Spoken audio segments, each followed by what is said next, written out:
Hey everyone, thank you once again for stopping by.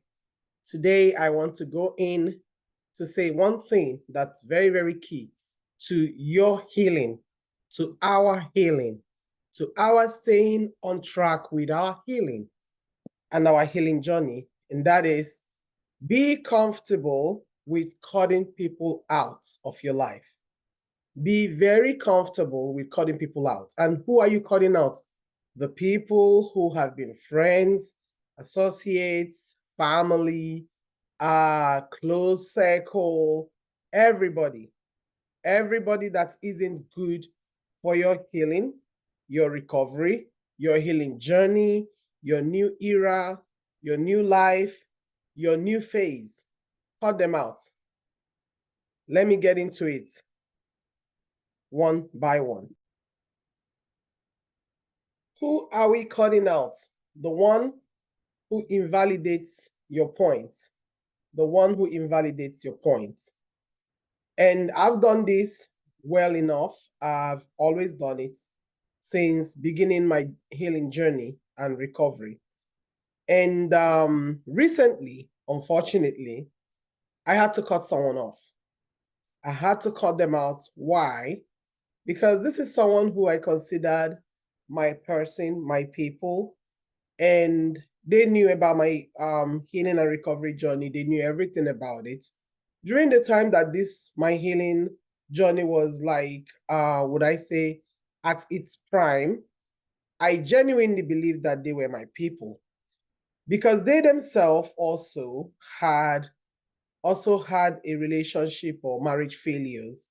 So it was like we were bonding over our traumas, our hurts, and we were supporting each other. But unfortunately, we were just talking, me and this individual were just talking recently, and I made a point with reference to something that had happened, that I had endured during the course of my previous marriage. And they immediately invalidated me. Why would you invalidate me? I asked. And they go, oh, it's already done, it's past, leave it there. Excuse me, who are you to tell me how to reference my past or how to grieve my pain? You haven't been appointed to be the gatekeeper or the manager or the coordinator of how I reference my past and how I deal with them or how I grieve. No. And unfortunately, we come from a society that like to invalidate your point just so they have something to say respecting what you are referencing. Either they want you to not grieve it or to just let it go or to just push it over or throw it under the carpet or just shut it down. Why should I shut down any part of my life? If I want to shut down a part of my life, that's my prerogative. I don't think that's your responsibility, your call, or your appointment. That should be my prerogative. And just because I'm referencing my past, don't mean that I am hurting, grieving, or messed up. No. But if something needed to be said, needed to be referenced, it's my prerogative to reference it. Because why? It's also is a context for me. It's a context. It's an evidence. It's a material fact. So why shouldn't I reference a material fact? Why? So these are the kind of people that you need to cut out of your life. When you're in your healing era or healed era, let them go. Let them go. People who would not let you speak, who would not let you grieve, who would not let you make your reference, state your points, who would not let you to connect dots, or who would not allow you to just be you, to communicate in the way that makes you feel understood, makes you feel clear, makes you feel, crisp. You don't need this person's in your life.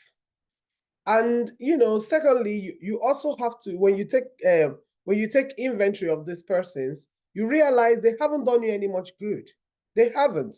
If anything, you're the one who has been pulling them through life, right? Because they call you when they're down, you encourage them. You think that that's what you do for one another. They're not encouraging you like that.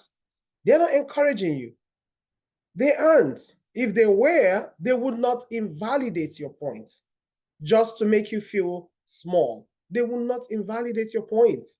So it's the era to cut them off. Cut them out. Cut them out and feel no regret. Give yourself the graces to have only few people in your life that you engage with, bond with, deal with. Let all these dusty people go. Let them go. In my own case, I thought this person was for me from a long time ago. And now I'm seeing clearly they aren't for me. And the truth is, they've done this many times. I just never had I just never really felt the need to address it. But this time again, they did it. And I called them out. I'm like, excuse me, sis, like, why did you feel the need to invalidate my point? And they go, oh yeah, what did you expect me to do? I said, I didn't expect you to do anything. There was no expectation. There was not an expectation that you should react a way or another. You didn't need to respond. You didn't need to have a reaction or a response. Oh, so what did you want me to do? Just to stay quiet and silent by it? I said, yes, you can actually see through a conversation without having to say a word. You can. So why is that difficult? How are you not able to see through a conversation, let someone say what they want to say, grieve how they want to grieve, reference how they want to reference, make their points, state their stance, and just listen? Why is that difficult? It's not difficult to listen. They just don't want to listen to you. They listen to everybody else but you. They feel like they have opinion in your life. They feel like they have to shut you out sometimes. They feel like that they have to invalidate you because they believe that somehow you're seeking validation of theirs. And no, I'm not seeking your validation. I'm just making a reference. I'm making a point. I'm just making a point. And I don't see how I called you into it. I didn't call you into it. So why are you calling yourself into it? Ladies and gentlemen, we have to be respectful of ourselves with our friends. We also have to respect our friends. The way that you carry yourself in a conversation, the way that you involve yourself in a conversation matters. It does matter because you may be stepping beyond certain boundaries and you may be disrespectful and you may be getting obnoxious. You may be getting someone else obnoxious. You may be becoming annoying. You may be getting irritable. You may be making someone cranky, and you may be causing someone stress. So we have to be careful and cautious how we involve ourselves in a person's conversation and communication. We got to be careful. Everything, every word, every idea don't need an expression from you, don't require a reaction from you. You can do without having a reaction. And when you mean to support someone, when you mean to listen to someone, you actually genuinely listen. You listen, let them make their points, let them finalize their points. And then if you have questions, you can ask. You can just use a hum to, react. You can say, oh my goodness, or really? Yeah, those are responses. You didn't have to say, oh, don't talk about that, it's already past. Like, why wouldn't I talk about it just because it's past? Should it be current? Should it be not happening right now? Should it be a current happening that for me to have to mention it? No. I don't shut you off on your track. I don't invalidate you. I don't cancel your points. I don't try to put you in a box. Why would you want to put me in a box? I don't live by your ideals nor your opinions. Neither do you live by my ideas nor my opinions. So everyone is unique and peculiar and, special in their own way, different ways. We all are. So it's not something that I'll have to push my life onto you or push my ideas and my thoughts. Take note. So people who behave like this, they are usually unhealed. This is an unhealed energy. An unhealed energy hates to see you healed. They coax. So what they do is they push things and shove things under the carpet and pretend that all is well, and pretend that they're doing well. They don't want to talk about things, don't want to bring it up, don't want to address it, don't want to grieve it, don't want to, because they are change averse, they are healing averse, they do not want to heal. So everything they're saying or doing is to navigate them away from their healing, because healing is tough. It's tough for the mind and for the emotions.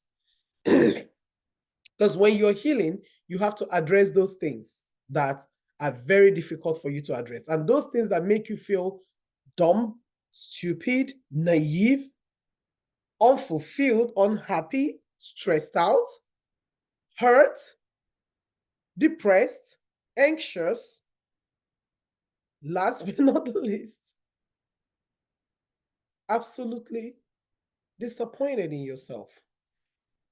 When you approach your healing, you get to address who you are in various circumstances, conditions, and how you got to where you got to deal with the trauma. That's what healing does. There are people who are not confident to face their truth. They are scared to face their truth because it will rupture them. It does.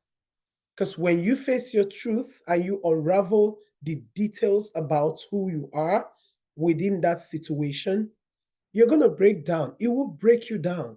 It will break you down for at least a week. You'll cry yourself to bed. You cry yourself waking up. You'll be so angry at yourself. You'll be really, really frustrated at yourself. You'll be so disappointed in yourself. You will feel like you let yourself down. You let yourself go. You let your guards down. That's how you feel. A lot of people don't like to address that core ideal, that feeling. They don't want to feel it. They do not. So they are running away from feeling it and running away from their healing. And that's how they stay unhealed. They can stay unhealed for donkey years. Yes, they may go through a traumatic experience like 10 years ago and refuse to heal. And they refuse to heal. Therefore, they carry the baggage of negativity. And they try to infuse it into your life, into your communications, into your affairs, because that's what they only have to give. That's the only thing that's in their mind, in their core, in every part of their life. They engage so much in televisions or movies or social media just to do what? Pass time. They don't want to address their healing. They don't want to address their hurts. They don't want to address their breakdown. They don't want to address anything about their trauma to enable them to start on the journey of their healing. They don't want to do that. They don't want to do that. And they are the ones who go about whining and holding on to this fallacy called sunk cost fallacy. Sunk cost fallacy is believing the belief that you don't want to let go because you have invested so much in this person, in this project, in this thing. You don't want to let go because that's a lot of money you're going to be losing. That's an opportunity that you have so much trusted and believed in. They hold on to it. Even though the relationship that may have broke them down had long been gone, they still believe that it will come back to them. They believe somehow. Don't just let go like that. Don't give up. Don't release that person. Hold on to that person. Spiritually, mentally, emotionally, hold on to them or the idea of them. Because you have given so much or you believe so much in this person and the relationship and what the both of you have going. And this person may have moved on, done their own thing and living their life, their best life. But this person's holding on for the sunk cost fallacy. They don't want to sink it. It costs them so much time, so much money, so much value, so much belief, so much trust, so much hopes. They don't want to dash their own hopes, even though there's no hope holding on to it. All right. Remember, it's your new era of healing and recovery, era of healed self, era of healing journey, recovery journey, transformational journey. It's time to cut people out of your life. Those people that would like to invalidate you, invalidate your point, invalidate your hurt, invalidate your experience to make themselves feel good. Cut them out. Male, female alike, old, young alike, friends, enemies alike. When you walk into a room, ensure that the room you're walking into is receiving you well. Ensure that their energy is matching your energy. If the energy feels off, it is off. You don't need a prophet to confirm that that energy is off for you. Someone who had been a support system cannot stop being a support system. If they stop being a support system, bid them a farewell. Their chapter in your life has come to an end. You don't miss nothing. You hold on to the best memories of them. Let them go.